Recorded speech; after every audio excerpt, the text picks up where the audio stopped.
Hospitality Strategy Lab. My name is Jason Luttrell, and I'm here with Lief Huckman from Juice Runners and Prospitality, and mostly Prospitality because he came out with a new app that is helping servers and hospitality workers actually check their checks. So if you, it's the name is a little on the nose, but it's called checkmychecks.com. He's opened it up for us right now if you want to go check it out. Welcome, Leif. How are you? Very good. Thank you for having me, Jason. I really appreciate it. Happy to Of see you. of course, I'm so happy to see you. I was just telling Leif, I've known you for probably what 15, 20 years now, That sounds and about right. you don't look a day older than like that time. So I guess it's I remember you from the Randolph, and I remember you because you gave me one of the most memorable hospitality experiences I ever had. I thought you were so kind and so generous, which was really atypical of the cocktail bar scene at the time. So I really like took that with me. I have like a very distinct memory of meeting you and having that experience and just being like, that's it. That's what it's about, you know? oh oh man, that feels good. I forgot what we're going to talk about. Yeah. That's so amazing. Thank you for bringing that up. Yeah. Tell me about your business. Tell me about what you're working on. What's exciting right now. Yeah, I for the last 2 years was working as a beverage director for a small hospitality group in upstate New York. And it was great. You know, I was working with Tavo Somer from Freeman's fame, and he's built a really beautiful hospitality group up here, especially Innis, which is this resort in Akron, New York. You know, stunning property and really inspiring architecture and operation. And in that process, I was just, coming across systems and personnel issues, not atypical to working in other large corporations as I did in the past. And one of the pain points that I kept coming across was the tip sheets. Um, with a business that's large and complex, tip systems can be a little bit less straightforward. And what you have is like finance directors or accountants who are building out tip sheets, and they don't necessarily understand the operation. And then the people who are boots on the ground running the operation might not fully understand how to use and conform Excel or Google Sheets to the business operation. So there seemed like there was this gap of understanding. I'm comfortable in Excel, I'm comfortable with Google Sheets, so I could fix these tools. But what happened for me was I was coming, business after business after business and kind of seeing the same issues, and there wasn't a unified system. It was kind of like every manager at every location had a different tip sheet, and I was like, this should be uniform. We should be applying the same system, the same tool, the same accountability to every business. And then I started looking out and just saying, like, there must be software for this because this seems like such an obvious pain point. There is. There's, I think, some relatively compelling software, but it doesn't really do what I needed it to do. It's costly, and it doesn't really focus on compliance. Most of the tools that are out there are really focused on same-day pay. They're really mostly fintech companies that are in the tip distribution space. They're not looking at the issue of the manager, and the pain point of the manager is like, I am exhausted after a 10 to 12 hour shift. I'm doing all of this manual data entry, and that sucks. And I just want to make sure I'm doing it correctly. I just want to make sure that all my people are getting paid correctly.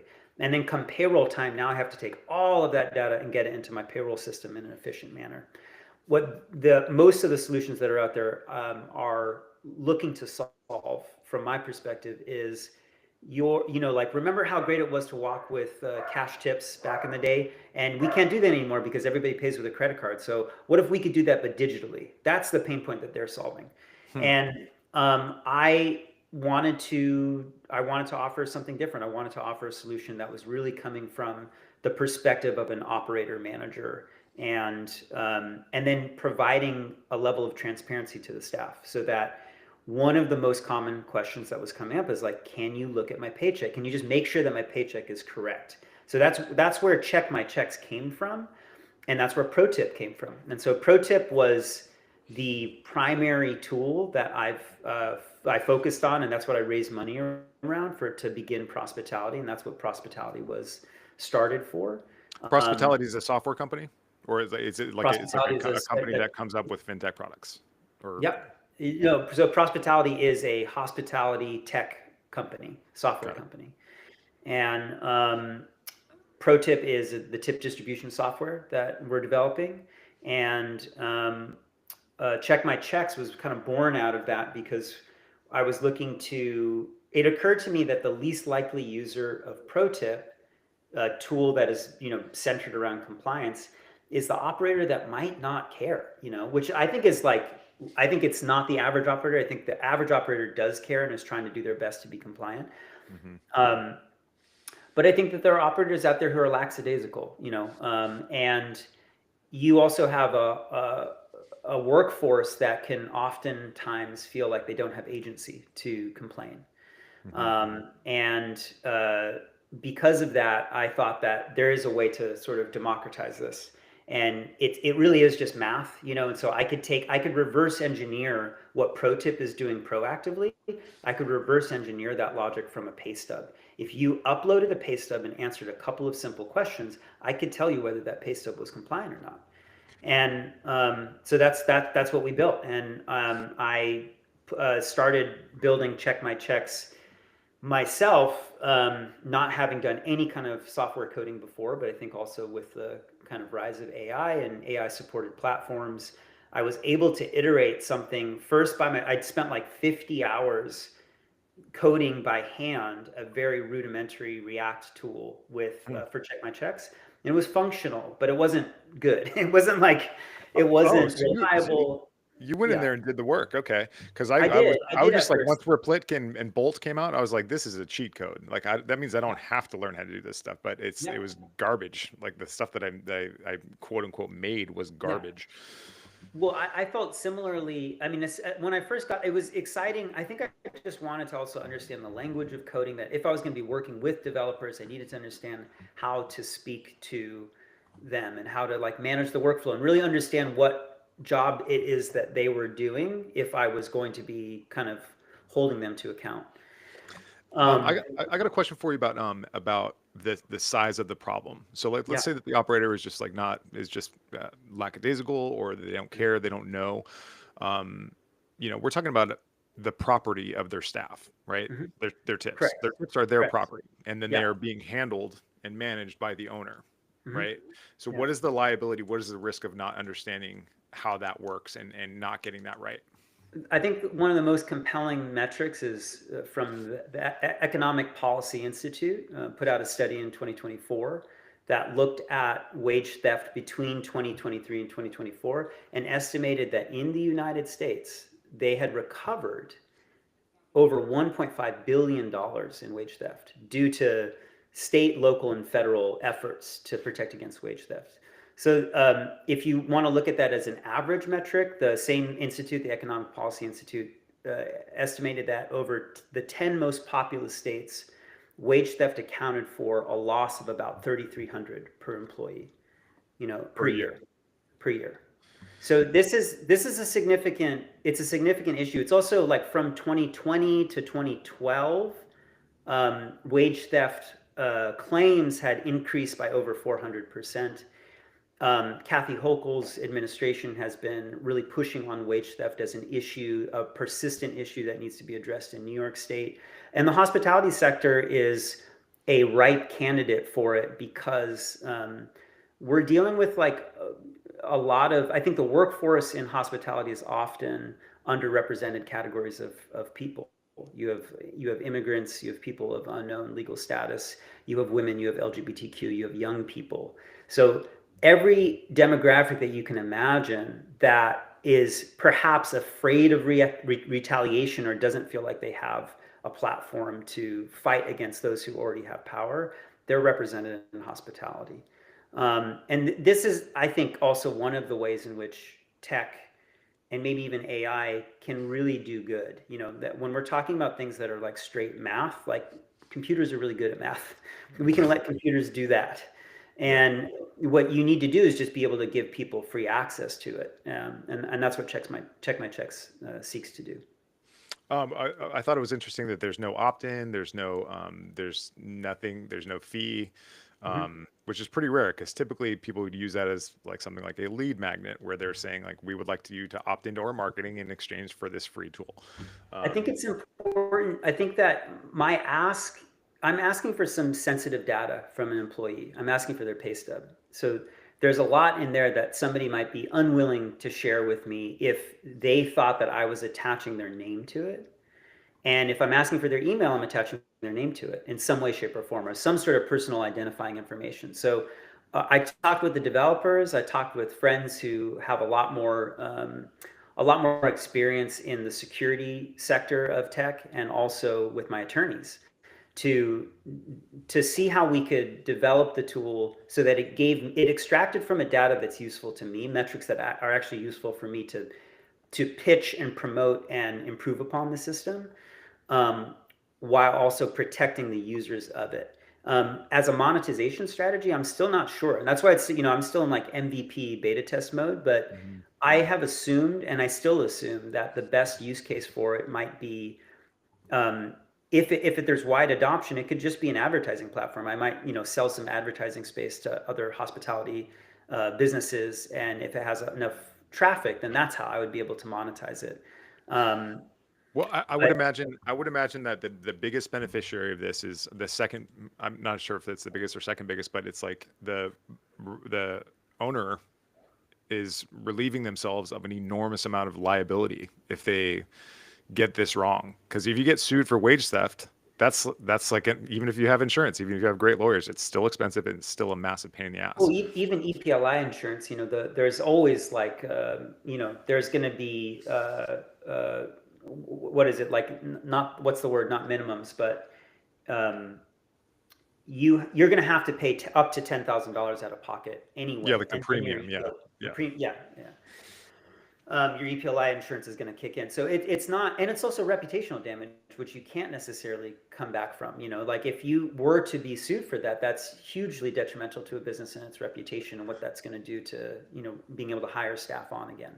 I'm with you. I give the independent hospitality operator the benefit of the doubt, and Yeah. oftentimes we're talking about people that are great craftspeople, Mhm. but may not be great at business, Yeah. and they Dude, open up I totally they agree. get their 'Cause I friends think and family to give them money, and and then they open up a restaurant. I think that you get into hospitality because you are passionate about offering a service or a product to people. I don't think the average operator is getting into the hospitality business because they're passionate about business.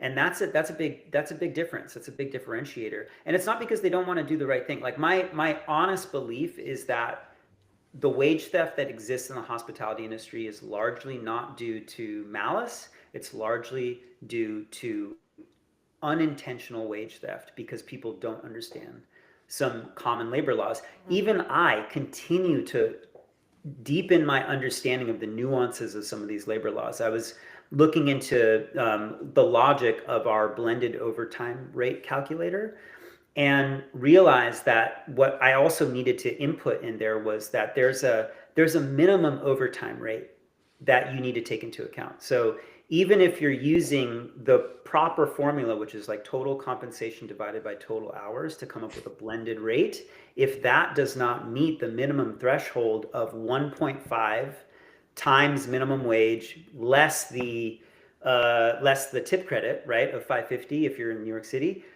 which ends up coming out to 1925. So if your blended rate doesn't equal 1925, you have to use 1925. I didn't know that. This is like new information for me, and I've been doing this for 20 years. So, um, It these are seems like things it's.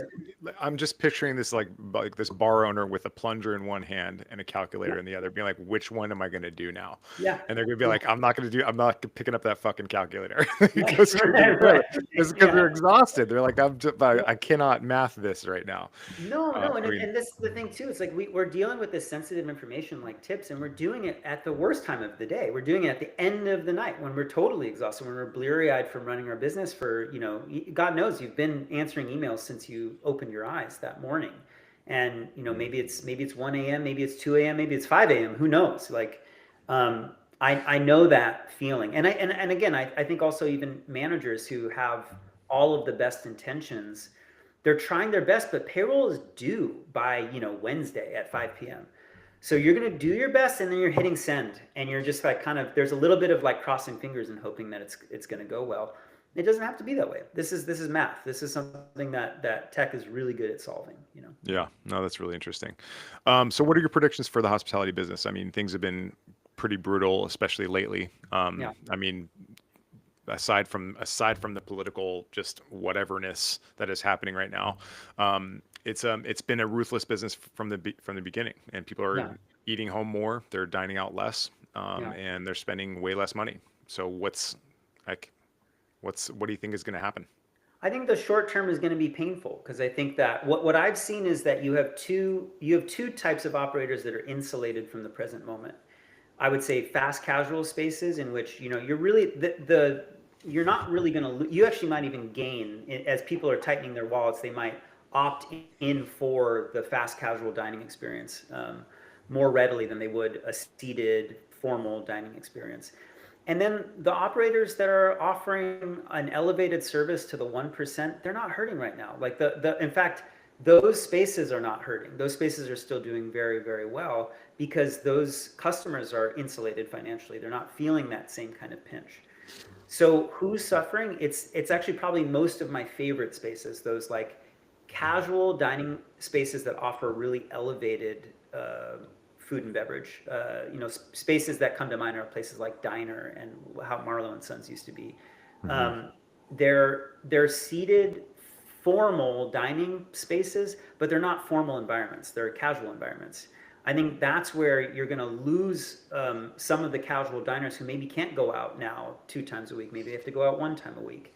And maybe when they do go out, maybe they end up splurging because that's like their special one night out. So they're going to opt for a higher price point option, or they're hurting and then they're not going to go to that middle tier. They're going to go to a lower tier Hmm. space. So in the short term, I think we're going to see probably some changeover. Some businesses closing down and a little bit of a reshuffling of spaces. In the long term, I think that these are places that really matter and that these, like any great hospitality business, you're offering an amenity to a community and the communities want those spaces. We might see more efficient ways of addressing labor. And I think that a metric that I've been learning more and I'm really trying to see how I can best encourage the businesses that I'm working with as a consultant to look at is that the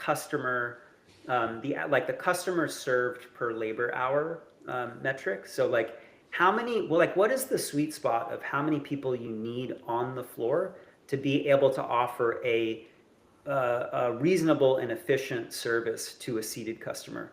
I think that really hitting that sweet spot is what could potentially change the game. I think we both know that like labor is one of the biggest stressors of a business, but it's not just labor, it's rent, it's cost of goods. And we've seen this rise, especially in New York City. All of these things are rising, right? Labor costs continue to rise as minimum wage rises. I think we all support minimum wage rising. We don't not want that to rise, but that becomes another stressor on the business.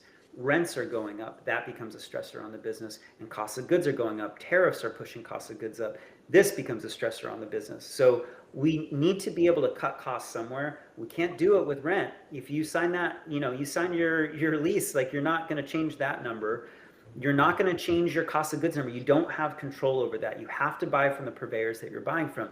You might make some choices, and I certainly work with my businesses to look for efficiencies, look at portion sizes, creating, I guess, like, there can be that kind of shrinkflation approach. Um, but that's also not always good for the optics from a customer base. So labor ends up being the first place that you really look to try to create more efficiency. Hmm. Okay, so that's like one of the. So when you come into your consulting clients, you're saying like what's the process of onboarding a new client and identifying and diagnosing where you're going to work on. Yeah, I look at so some of the things that I mentioned first is just to get an understanding of what their targets are. What are their target sales? And then looking at what's actually happening.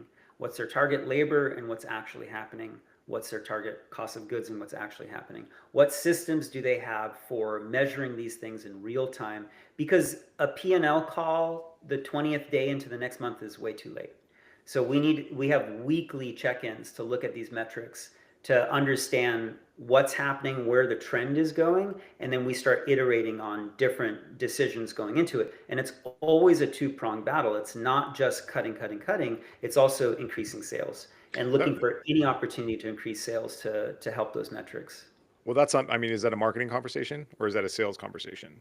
I think it's a marketing conversation, but I think marketing not marketing through advertising, but I think marketing through activating um, through through events.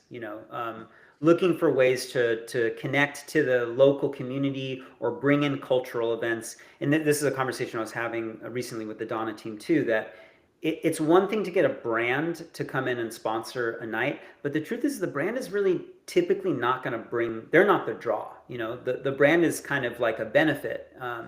And you might get, they might spend a little bit of money at your establishment when they're visiting you, but they're really expecting you to bring people in the door to see their product. Mm-hmm.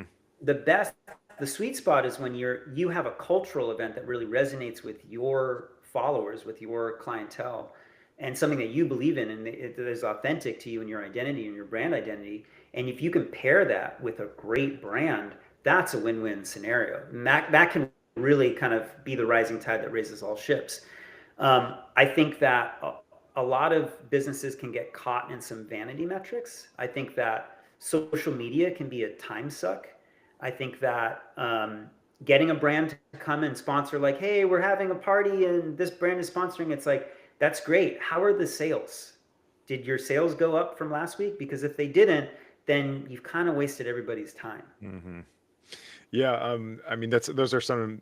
I mean the times that we went into Donna, like not only were you like an extremely staff focused operator, like you were really kept the needs of the staff, which is why everybody loved working there.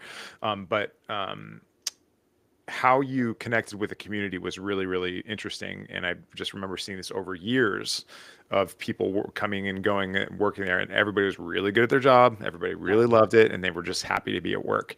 And from a marketing standpoint, that's probably where you'd start.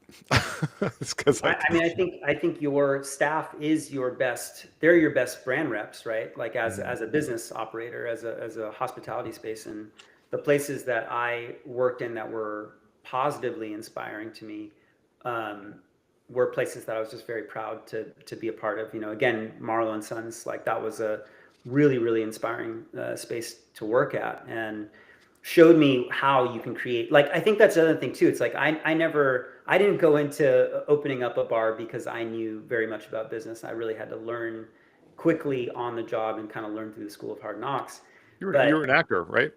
I was an actor and then I was a musician. I mean, really, out of acting school, I started. You were a musician too. I started a band and I was a touring musician for like 5 years, and then was like, okay, if I love playing music, and I was bartending to pay my bills, and sort of fell into the scene at the time that the cocktail craft movement was like ascending. So really like right place, right time. I was working at Freeman's. I worked with like Same. Matt Marrero and Yana Wolfson and Jimmy Kearns and like Hmm. Toby Maloney, like all of these just monsters in the scene who were just incredible, and they were really really generous. And it was the first time that I was really also like inspired to think about what I was drinking in the same way that we ask questions about food, like as slow food was sort of taking hold, and people are like, well, how is the cow being raised, and where does this vegetable come from? Like What is we the weren't name of the asking chicken? those Yeah. same, yeah, we weren't asking those same questions about booze, and Yeah. I didn't even, here I am like going out all the time, and I was like, I don't know what's the difference between bourbon and rye, like I don't know.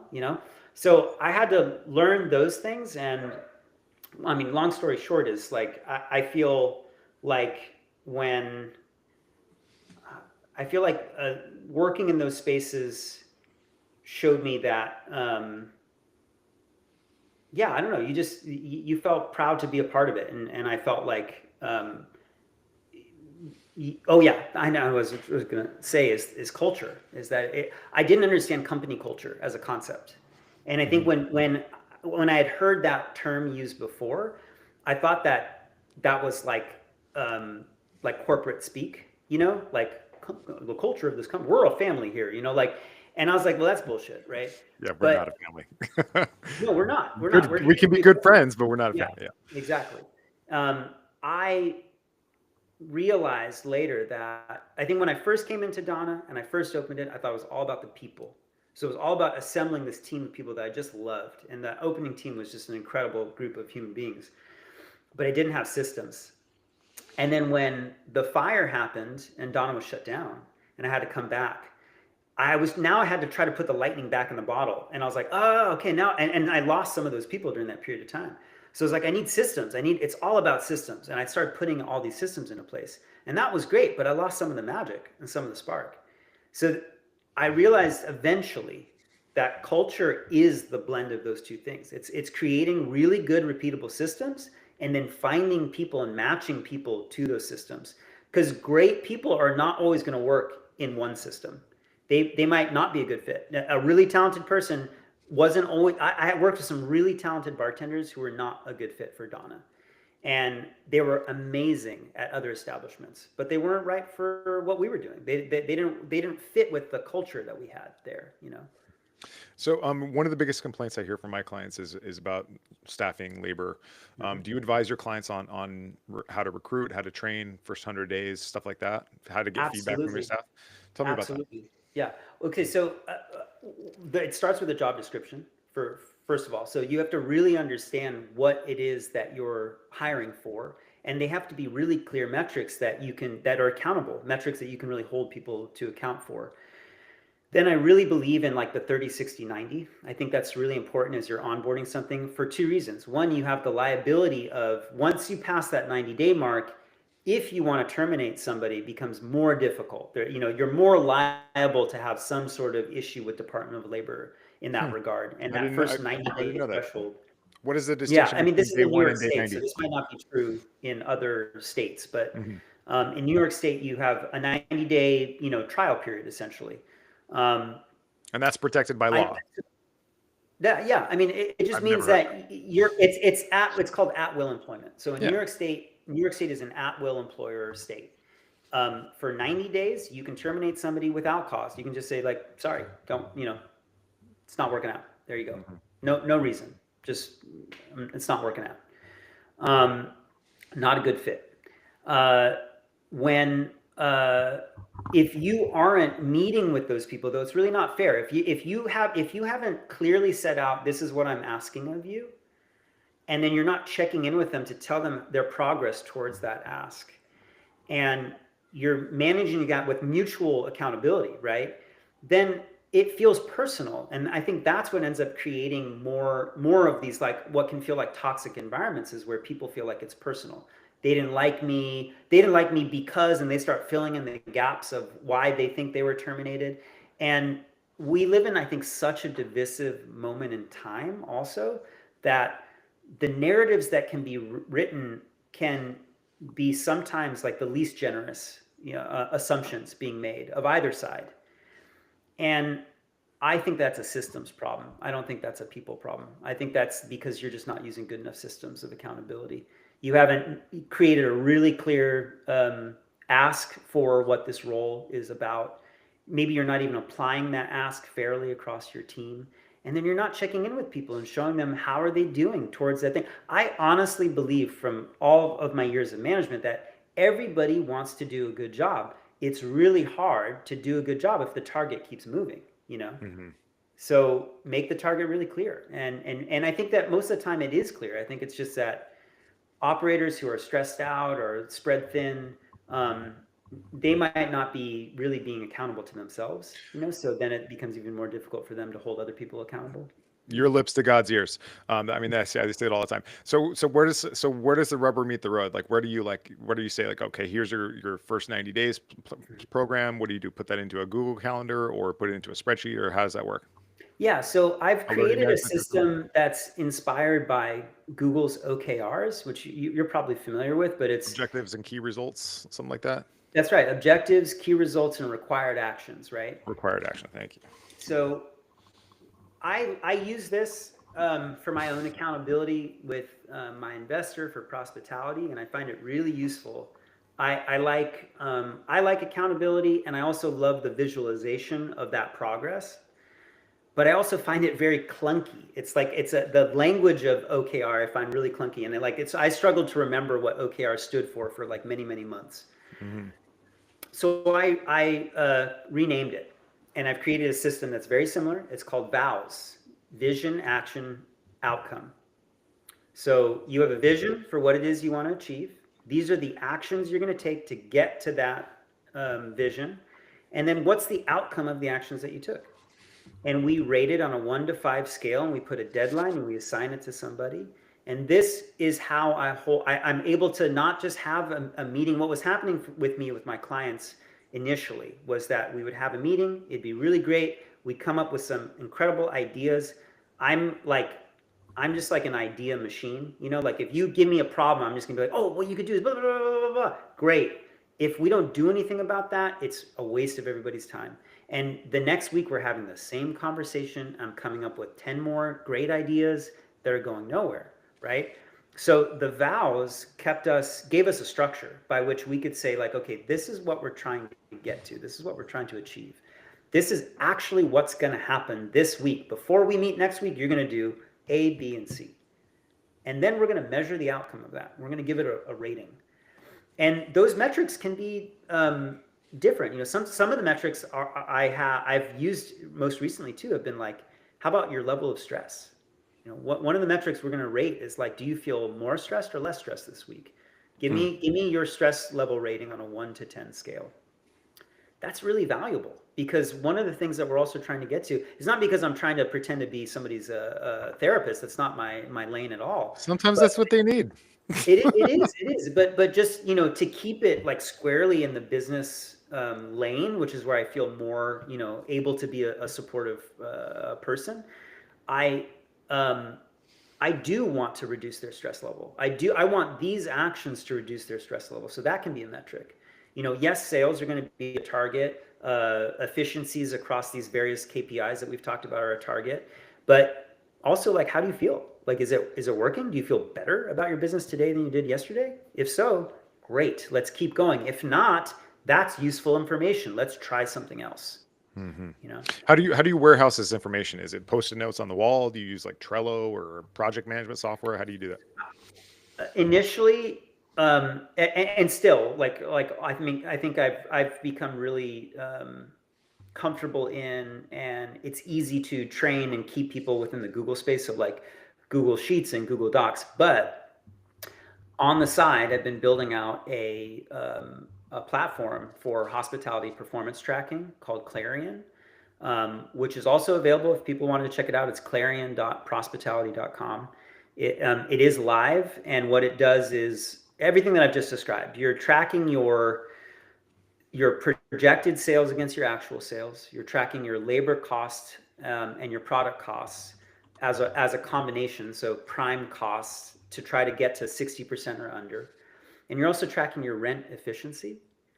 And that's kind of how everything started. And then I've incorporated into that platform this vow structure. So what it does is take the results of what's happening and then turns those into actionable steps.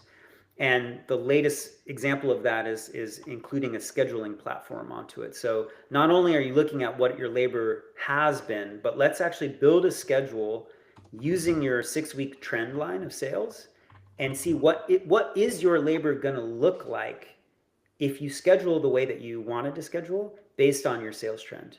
Does that make sense? Or are you heavy and you might want to shave a couple hours here and there? I think a lot of times too, what I will caution is that it doesn't have to be an axe. It can be a scalpel. Sometimes it's like shaving 30 minutes off of call time is what you needed to do. And you do that over 7 days a week, all of a sudden you've saved, 3.5 hours. Like that ends up becoming really valuable for a business in terms of trying to achieve a labor target number.